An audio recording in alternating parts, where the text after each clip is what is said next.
Хараач энэ ямар гайхалтай жинхэнэ үндэсэ. Энэ бүхнийг шинэ од хэлбэрийн агаарын үржүүлгийн аргаар хийсэн юм. Чи энэ арга уламжлалт үржүүлгийн аргаас 20 илүү үрдөнтэй гэдгийг мэдчихсэн. Энэ аргын ачаар чи шим жимсний модыг амжилтын хөв хол илүү өндөртэйгээр авч чадна. Бүр уламжлалт үржүүлгийн арга ихэвчлэн асуудах үйс гэдэг моднууд очихсан. Өнөөдөр би чамд яг яаж хийхийг зааж өгье. Алхамаар. Тиймээс анхааралтай байгаарай. Бид яг одоо эхэлж байна. Юуны төрөнд бидний хэрэгтэй зумжраас энэ нь 1 литр эсвэл 4.1 галлон урчим хэмжээтэй хуваанцар сав байж болно. Одоо бид савыг бэсгэнэ. Маркер ашиглаад ойролцоогоор 10 см буюу 4 инч урчимд тэмдэглэгээ хийнэ. Энэ нь бидний савны өндөр болмом. Дараа нь тагны тугуус тэр тэмдэглэгээ хүртэл шугам зурнаа. Энэ нь яг л бид савыг онгаалах хэсэг бахун.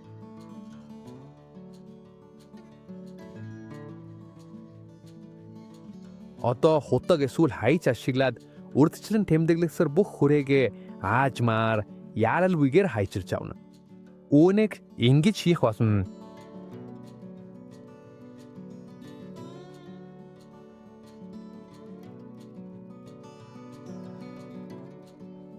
Одоо самыг онгойлах яажиллээ. Үүний түрд бид бүх шугамыг босоогоор нь хайчина. Бид өмнө нь тэмдэглээ шугамшоо. Бид үүнийг хотгаар хийж пагуурдаг хамгийн хадуу хэсэгт хүрэх хүртэл хайчилна. Хэрвээ бид хайчлах зурвалтай хавчаар ашиглан бүрэн онгойлгоно.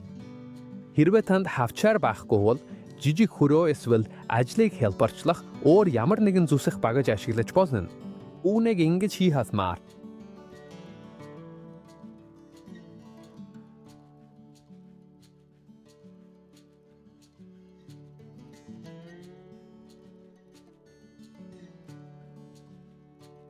За, одоо бид савыг бэлэн болголоо. Одоо бид таг руу аван. Хагам, мөн бид үүнийг ашиглах гэж буй мөчөртэй таарууд тохируулах хэрэгтэй. Үүний тулд бид мөчөртэй ойролцоо зузаантай нүх гаргана. Яг тэр хэсэгт бид акодо хийх гэж байгаа. Төгсмөх шаардлага муу. Зүгээр л хөрс амархан гоожихгүй байхаар аль болох сайн тааруулж хийхийг зурж гэн. Нүхийг гаргасны дараа мөн таг дээр хажуугийн зүсэл тийнэ. Энэ зүсэлт нь тажийг бага зэрэг онгойлож мөчрийн эргэн тойронд байрлуулах боломжийг олгоно. Үүнийг ингэж шиш багам.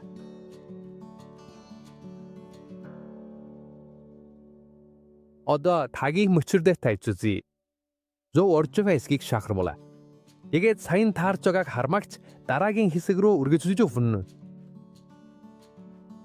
Сав болон доод хэсэгт орох тагийг бэлдсэн бол одоо бидэнд дээд тагийг хийхлүүллээ. Энэ таг нь савыг хөрсөөр дүүргэсний дараа хаа хөрөгтэй. Үүний тулд өмнө нь ашигласан савны дуад хэсгээс ойр цаваар 2 бүтэн 5.1 см буюу 1 инч орчим хэсгийг хайчиж авна. Одоо босоод үсэлт хийж цүр хүртэл хайчираа. Хайлж эсвэл худах ашиглан төвийн нүхийг аажмаар томруулнаа. Нүхний хэмжээ нь бидний ашиглах мөчрийн зузаанаас хамаарна. Төгс ба шаардлагагүй. За, одоо сав мөн бүрэн бэлэн боллоо. Одоо мод руу очиж од хэлбэрийн агаарын үйлчлэгээ эхлүүлэх цаг боллоо. Эхлээд бид мөчрийн эргэн тойронд дугуй зөсөлт хийнэ. Бид модны голд хүрэх хэрэгтэй тул хутгаа сайн шигтгэж холцыг бүрэн зүснэ. Эхний зүсэлтийг хийсний дараа хэд хэдэн үртийн дагуух зүсэлт хийнэ. Энэ тохиолдолд зүсэлтүүд ойролцоогоор 5 см буюу 2 инч орчим урттай байна. Гэхдээ энэ хэмжээ нь таны бэлдсэн савны хэмжээнээс хамаарна. Хамгийн чухал нь энэ хэсэг бүхэлдээ дараа нь савны дутаа талд багтах ёстой бөгөөд бид үнийг бичлэг дээрх шиг хийнэ.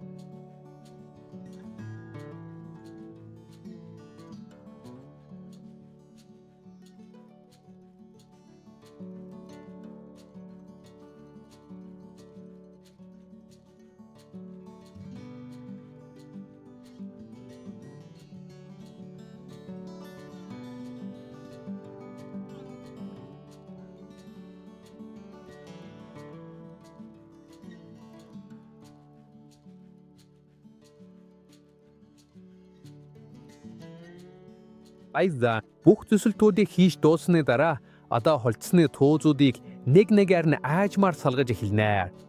Үүний тулд бид мөн л дэ хутгаа шивнэ. Бид үүнийг маш болгоомжтой, яаралгүй хийж, холтносны бүх дүүзийг аль болох сайн хазрахыг хичээнэ. Хэрвээ энэ явцад аль нэг нь хугарвал ухт асуудалгүй. Усад нь үргээ төгсгүйцлээсээр байх бошвун. Би төпгэрийг мигмигээр нүржижүүлийн сал гэж байна. Тэгээд бүгд бүрэн найжтэн.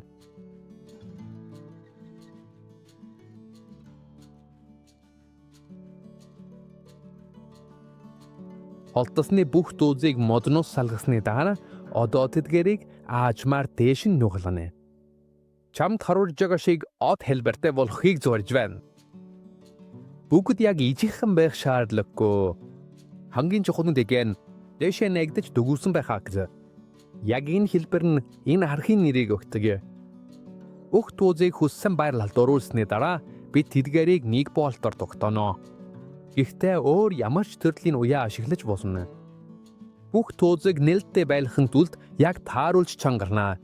Эцэст нь иймэрхүү харагдах ёстой.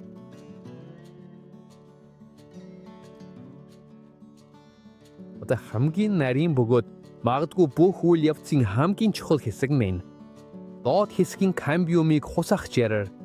Өмнө нь би болтын дугуур аялцоогоор хой бүрдэн 5.1 см буюу 1 инч орчим чөлөөтэй үлдээсэн. Энэ хэсэг л бидний хусах чуран данц хэсэг юм. Тэр хэсгийн камбиумыг бүрэн аллах хэрэгтэй. Яагаад гэж вэ? Учир нь бид шүүс доош урсах урсгалыг таслах шаардлагатай. Тэр хэсэгт боловсруулагдсан шүүс яг л агаарын давхаргийн үед болдог шиг. Ингэснээр модно шимт хажээл болон ургавтын даавруудыг зүсэлтийн дээд талд хөрөмтөлж шинэ үндэс үүсгэхэд дэмжлэг үзүүлнэ.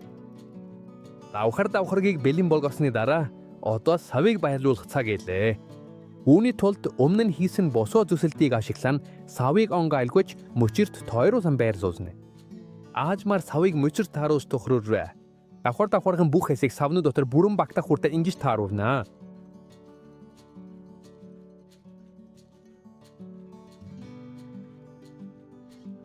Одоо бол хөсөйг хийх цаг боллоо. Энэ удаад би маш сайн ус нэвтрүүлдэг хөрс ашиглах гэж байна. Гэтэ чи ердийн универсал хөрс чирглэж болно. Ямар ч асуудалгүй. Энэ хөрсөнд онцгой зүйл байхгүй. Хамгийн чухал нь чигийг сайн хагалах чадвартай байх ёстой. Гэхдээ үүний зэрэгцээ сайн ус цайлуулах чадвартай байх хэрэгтэй. Ингэснээр ус тогтоохоос сэргийлнэ.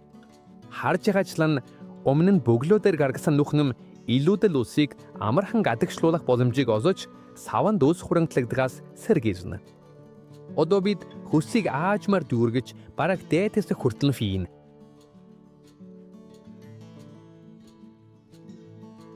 Одоо хөрсөө зөв байр зүйж савыг хөрсөн байрлалд тавьсан тул анхны усалгаа хийх цаг илээ. Бид бүх хөрсийг эхнээс нь бүрэн чихтэй болгохын тулд сайн усалгаа хийх гэж байна. Гэхдээ анхаарах зүйл нь усалгааны давтамж нь жилийн ямар үлгэрэлд байгаагаас хамаарна гэдгийг санаарай.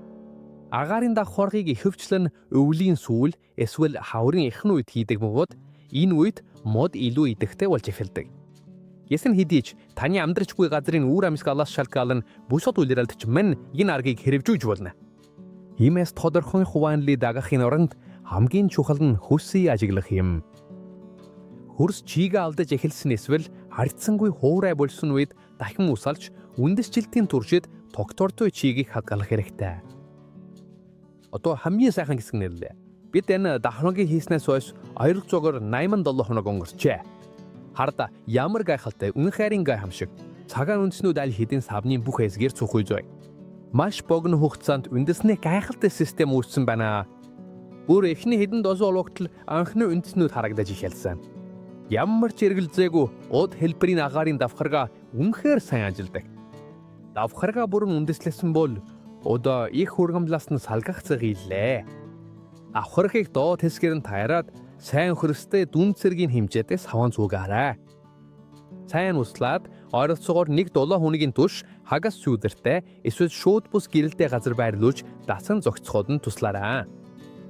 Тэр 7 хоног өнгөрсний дараа та үүнийг байнгын байрлалд нь тавьж шин жимсний модоо эдэлж болно. Өнөөдрийн видео энэ түрээ дууссан. Хэрвээ танд од хэлбэрийн арга таалагдсан бол надад нэг сайхан лайк хүлдээгээрэй. Ургамал эсвэл жимсний модон дуртай хэн бүхэнд энэ бичлэгийг хуваалцаарай. Мөн сэтгэл хэсэгт надад бичээрэй. Та хаанаас үзэж байна вэ? Энэ аргыг ямар жимсний модон дээр ихэж дуусгах вэ? Таны сэтгэлийг унших, үлдэн тань мэдэх надад маш их таалагдана. Том тээврэл дэлгээ дараагийн бичлэг дээр уулзацгаая.